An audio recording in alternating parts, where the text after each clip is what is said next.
heat index at ang pagsisimula ng panahon ng tag-init sa bansa ating alamin. Kasama si Ma'am Annaliza Solis, Climate Monitoring and Prediction Section Chief ng Pag-asa. Ma'am Ana, magandang tanghali po. Welcome back sa Bagong Pilipinas ngayon. So good afternoon po sa lahat ng ating mga nanonood at nakikinig ngayon. Good afternoon, Sir Joshua.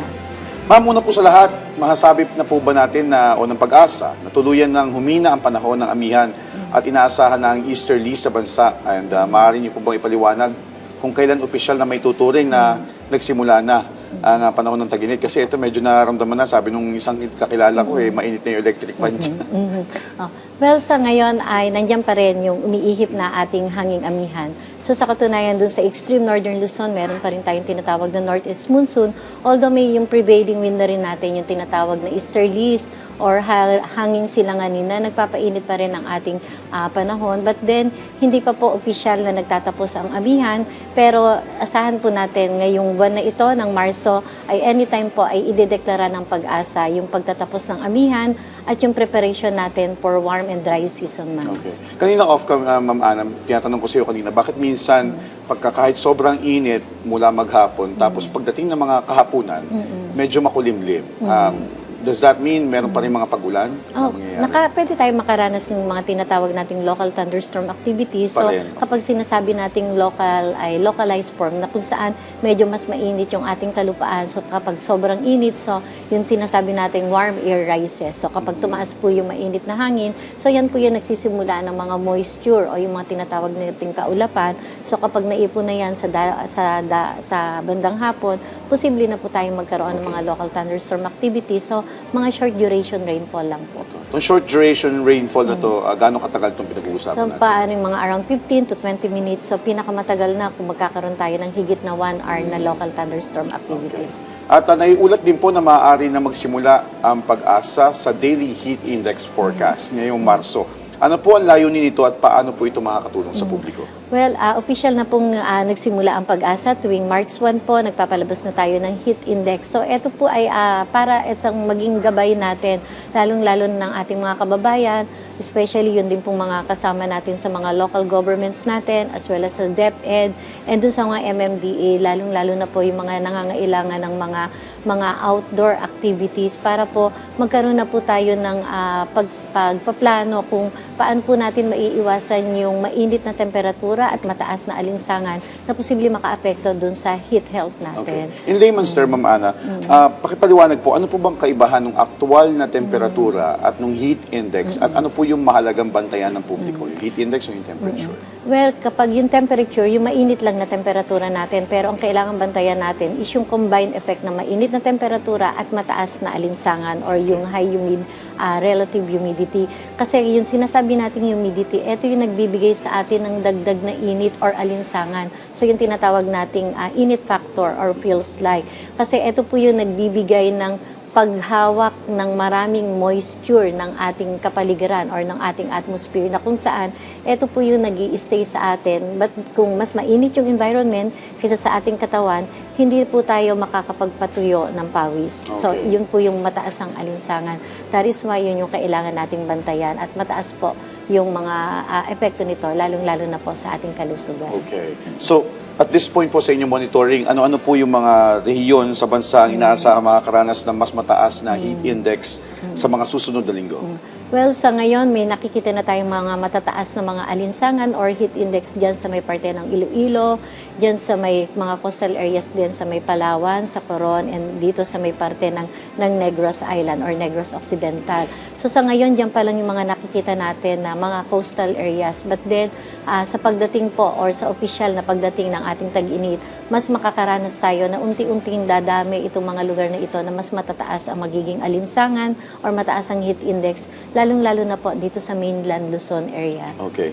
Ano po ba yung mga posibleng antas o yung level ng heat index na dapat bantayan ng publiko, gaano po kataas? At ano po yung mga inabanggit mo kanina na mataas na epekto o malaking epekto sa kalusugan? Ano po yung mga health risks na kaakibat ng bawat kategorya nito? Well, sa ngayon, so mostly po yung mga lugar natin sa ngayon sa pagmamonitor ng DOST Pag-asa ay naandyan pa lang between caution and extreme caution. Pero ang dapat natin babantayan, So itong danger tsaka yung extreme danger. So kapag sinabi natin caution, so yung ating heat index is between 27 to 32, and then yung extreme caution 33 to 41, and then yung danger 41 to 52. And beyond 52, ito na yung tinatawag na extreme danger. So kaakibat nito yung tinatawag nating heat cramps o yung mga muscular pain na posibleng maramdaman natin. And then yung tinatawag nating heat exhaustion, possible yan sa mga heat extreme caution natin between 33 to 41, kasi ito yung medyo yung unti-unti nang nagkakaroon ng loss ng bodily fluid sa ating katawan. And then pagdating naman po nung tinatawag nating danger, yung 41 pataas, 42 pataas. So yan naman po yung possible, yung tinatawag nating heat stroke kung direkta or diretso yung exposure natin sa init ng araw. So ito yung kailangan pakaingatan natin. Okay. Para po may idea din yung ating mga manonood, sa binabantayan po nating heat index, kadalasan po or karaniwan po, anong oras ito tumataas sa maghapon? At this time of the day kasi usually kapag dating ng mga alas 2, alas 3 or 11. But then pagdating po ng April, May, napapansin natin as early as 10 a.m. tumataas na yung ating mga heat index or alinsangan. So kapag napaka-prolong na po yung mataas na alinsangan, so asahan natin na mas maraming mga lugar ang maaapektuhan ng mataas na alinsangan sa mga susunod na buwan, lalong-lalo na po sa April at May. Okay, so kailangan talaga planuhin yung mga lakad, yung outdoor activities kasi maaga pa lang pala, alas 10, mainit na, maaari na maranasan. Opo. Tama? At ang kailangan din po natin pag-ingatan dahil ito pong panahon ng Marso ay mga graduation ng ating mga estudyante, lalong-lalo na po sa DepEd. So yun din po yung kailangan po i-monitor natin yung kung kailan po magkakaroon mga prolong exposure ang ating mga estudyante at ating mga kaguruan, lalong-lalo na po na magkakaroon tayo ng mga graduation ceremonies ngayong buwan na ito. And then yun din po mga outdoor activities po, yung mga construction worker natin, yung mga street sweeper natin. So ang alam po natin, meron tayong mga tinatawag, lalo na ang MMDA, yung kanilang heat stroke policy, heat stroke break policy. So hopefully po, yung mga ganong mga pagpaplano ay maaari na natin masimulan sa ngayon. Sa inyo pong mga ginagawang forecast at this point, may nakikita po ba kayong posibilidad na mas maging matindi ang init ngayong taon kumpara sa mga nakaraang taon? At may epekto po ba dito yung climate patterns tulad ng El Nino? Sa ngayon kasi, kung ikukumpara natin last year, comparable siya.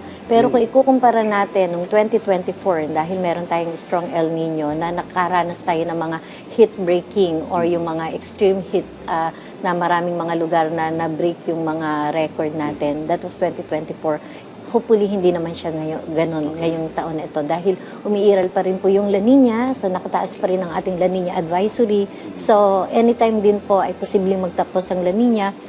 And then, possible po na may minomonitor tayo na paparating na El Nino this year. Okay. At nabanggit mo nga kanina, Ma'am Ana, na itong Marso graduation season ng ating mga mag-aaral. Ano pong rekomendasyon ng pag-asa sa mga paaralan, sa outdoor workers, enforcers, construction workers, at lokal na pamahalaan para mabawasan ang panganib ng heat-related illnesses? Well, sa ngayon, alam naman po natin yung a whole of nation, a whole of government approach. So, ibig sabihin po, nakahatag na ng national government yung mga ganyang mga pagpaplano at yung mga hakbang para dito po sa paparating nating tag-init. So, hopefully po, yun po ay ma-activate and ma-implement din po. So, nakahantabay naman po at handa naman pong magbigay ng updates, monitoring ang pag-asa sa national government and concerned agencies. Okay. With that, Ma'am Ana, mensahe nyo na lang po at paalala sa ating mga kababayan. Well, sa ngayon po ay hindi pa rin opisyal yung tag-init, pero may mga lugar na po at mga sektor na posibleng maapektuhan itong papainit nating temperatura. So asahan po natin kumpleto po at tuloy-tuloy po ang pagbibigay ng monitoring at information ng pag-asa tungkol po dito sa mataas na alinsangan na posibleng nating maranasan at sa lalong-lalo na po sa pagdating ng opisyal na deklarasyon ng pag-asa ng warm and dry season months natin. So asahan po natin na tuloy-tuloy po ang serbisyo ng DOST Pag-asa sa atin. Alright, maraming salamat po sa inyong oras at sa impormasyon, Regional Director, or rather, Ma'am Ana Liza Solis, Climate Monitoring and Prediction Section Chief ng Pag-asa. Thank you so much, Ma'am Ana.